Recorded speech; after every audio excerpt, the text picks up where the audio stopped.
Today, we're going to be doing a deep dive into something that's super important, but we don't often get to see.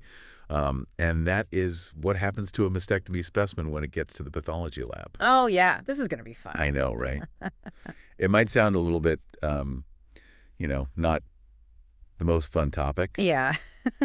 But trust me, it's really interesting. So let's imagine we are in the pathology lab, and the specimen has just arrived. It is a simple mastectomy, so it's the breast tissue, the skin, the nipple, but not the axillary lymph nodes. What's the very first step? Do you just start dissecting? Not quite. Not quite. Okay. Before we even touch the specimen, we review the patient's clinical history. This includes everything from family history of cancer and previous biopsies to imaging studies like mammograms and ultrasounds. Certain gene mutations, like in the BRCA1 and BRCA2 genes, can significantly increase a person's chances of developing breast cancer. Family history can give us valuable clues about those genetic predispositions.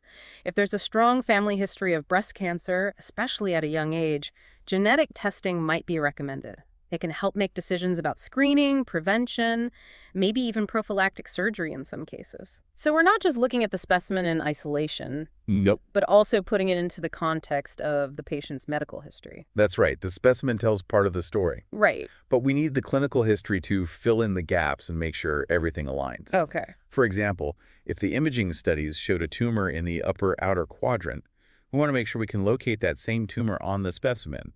It's like cross-referencing our map with satellite imagery to make sure everything matches up. A perfect analogy. Yeah. We want to be as thorough as possible.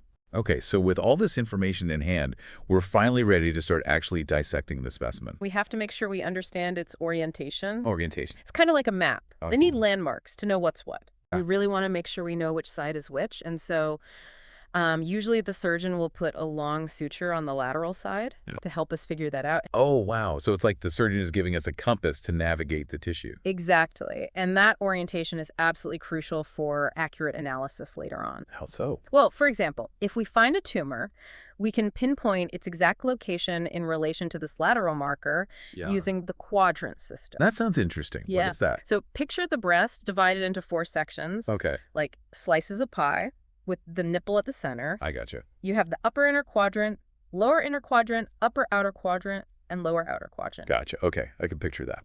But why is it so important to know which quadrant a tumor is in?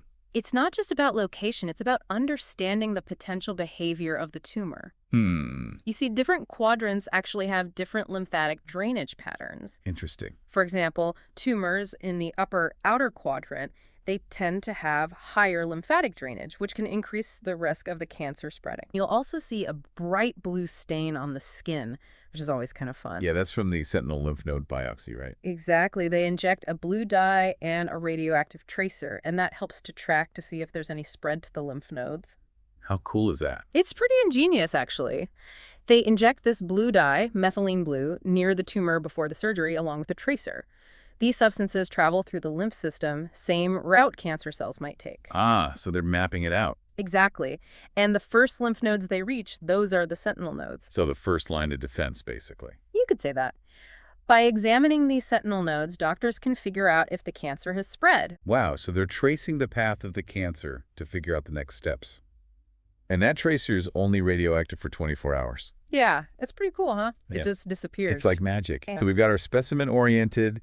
We've taken note of the blue dye. What happens next? So now we really get to start playing detective. We're going to slice through this breast tissue, and we're going to be feeling for any areas that are different. Feeling. So it's not just about what you see, it's also about what you feel. That's right, anything that might indicate a lesion. Sometimes the most subtle changes can only be felt. Wow. It's kind of like reading Braille, but for tissue. That's incredible. Yeah. I imagine that experience plays a big role in being able to detect those subtle differences. You're right, experience is key. We're trained to recognize even the slightest deviation from normal. What are they feeling for? They're looking for anything out of the ordinary. Normal breast tissue has a certain feel to it, but a cancerous lesion, that's going to feel different, much firmer.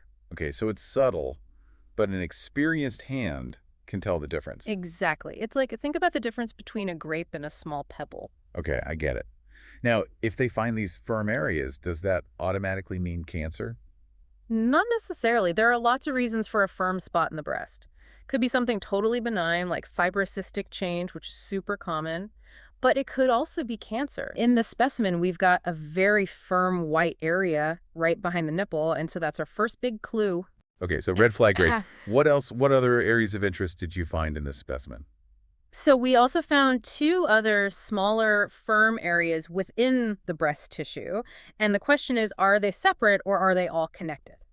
Yeah, that makes sense because that would totally change how you measure the tumor size if they're all one lesion or if they're separate. Exactly. One of the first things we're going to document is what we call the cold ischemic time, Okay, which is the time between when the specimen was removed from the patient to when it was put into formalin. And that time really needs to be under an hour, ideally. under an hour. Wow, that's quick. What's the rush? And why is that time so important?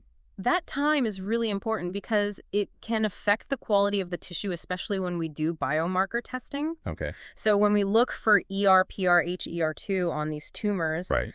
if the tissue has been sitting out for too long, it can actually degrade the quality of that testing. I see. So you want to get it in the formalin as quickly as possible. Exactly. It's a race against time. Okay, so we want to preserve those clues. So what's the next step? Well, now we move on to a rather artistic step, inking the margins. Inking. You mean like a tattoo for the specimen? You could say that. We use either silver nitrate or colored inks to mark the edges of the tissue, which helps us identify those edges under the microscope later on. Okay, why is that so important? It allows us to assess the surgical margins, meaning the edges of the tissue that were cut during surgery. Right. We need to make sure the tumor has been completely removed Gotcha. with a safe margin of healthy tissue. So it's like creating a clear boundary line, making sure nothing has been missed. Precisely, and different labs have different inking practices. Oh, really? Yeah, some use a rainbow of colors to delineate specific margins, Wow. while others stick with classic silver nitrate. It leaves a really nice black mark. Okay. Too many colors can sometimes obscure important features if not carefully blotted. That's interesting. So it's a trade-off It is. between having more colors for clarity and potentially obscuring details with too much ink. Exactly. We have to find a balance that works best for our lab and our pathologists. Okay. And this is so you can tell if the surgeon got all of the tumor out. Exactly. We're looking to see if those margins are clear or if there's any tumor touching that ink. Okay. That makes sense. And then, so we've got our orientation, we've got our inking. Are we doing more measuring now? Yes, lots and lots of measuring. We're going to measure the entire specimen. We're going to measure the main lesion, those other smaller areas, and the distances between all of them and the margins. Wow, it sounds very detailed. It is. So for this next step, you're actually going to start slicing the specimen.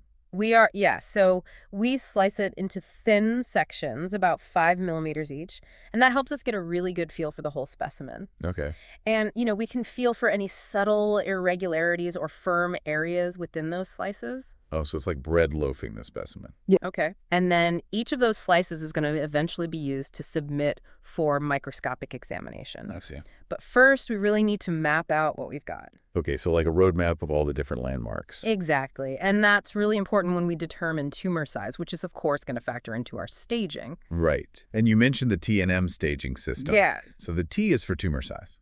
Yes. And the T stage is further divided into categories based on size ranges, each with its own clinical implications. Okay. For instance, a tumor that's under 20 millimeters, that falls under T1. Okay. While one over 50 millimeters is classified as T3. And even just a few millimeters can make a difference in the stage. Wow, so every millimeter counts. Absolutely. So bigger tumor, higher T stage, Right. which I guess means a more serious situation. Generally, yes. Okay. A larger tumor often suggests a more advanced stage, but it's not the only factor. We also have to consider lymph node involvement, which is represented by the N stage. The N stage ranges from N0, indicating no lymph node involvement, Okay. to N3, which signifies extensive spread to the lymph nodes. Okay. And then we have the M stage, which tells us if the cancer has spread to distant organs, like the lungs, liver, or bones. That sounds like the most serious scenario. It is. Yeah. Metastatic breast cancer, also known as stage 4, that's the most advanced stage. Okay. And it requires a very different approach to treatment compared to earlier stages. Okay. So in this case, we've got these 3 potential lesions. How do you determine if they're all part of the same tumor or if they should be measured separately? So that's a really good question. With these multifocal tumors, we're paying extra close attention to the number, size, and location of each distinct lesion. It involves a lot of looking, a lot of feeling, and a lot of times correlating with radiology. Okay. So we look at the mammogram, we look at the ultrasound, and we try to piece all that information together. So even more meticulous measurements and descriptions. Exactly. Every millimeter matters, especially when we're determining that T stage. Right, because that's based on the largest invasive carcinoma. That's right. So we need to be sure we're identifying and measuring the right one. Absolutely. Now, what if those lesions are all clustered together? That's a good question. How do you even know if they're separate tumors or just one large tumor with irregular borders? That is the million-dollar question, and it often requires a combination of careful observation, sampling, and microscopic analysis. Okay. Sometimes it's clear-cut, the lesions are distinct, separated by a clear margin of healthy tissue. Imagine separate islands on a map. Okay, I can picture that. Good. But what about those cases where it's not so clear? Like, what if the lesions are really close together? Well, in those cases, it can be tricky to determine if they're truly separate or just part of a larger, sprawling tumor. Think of it like trying to decide if you're looking at a chain of islands or one big continent with lots of inlets and bays. So how do you handle those tough cases? Well, we rely on very specific guidelines for measuring tumor size when lesions are close together. Okay.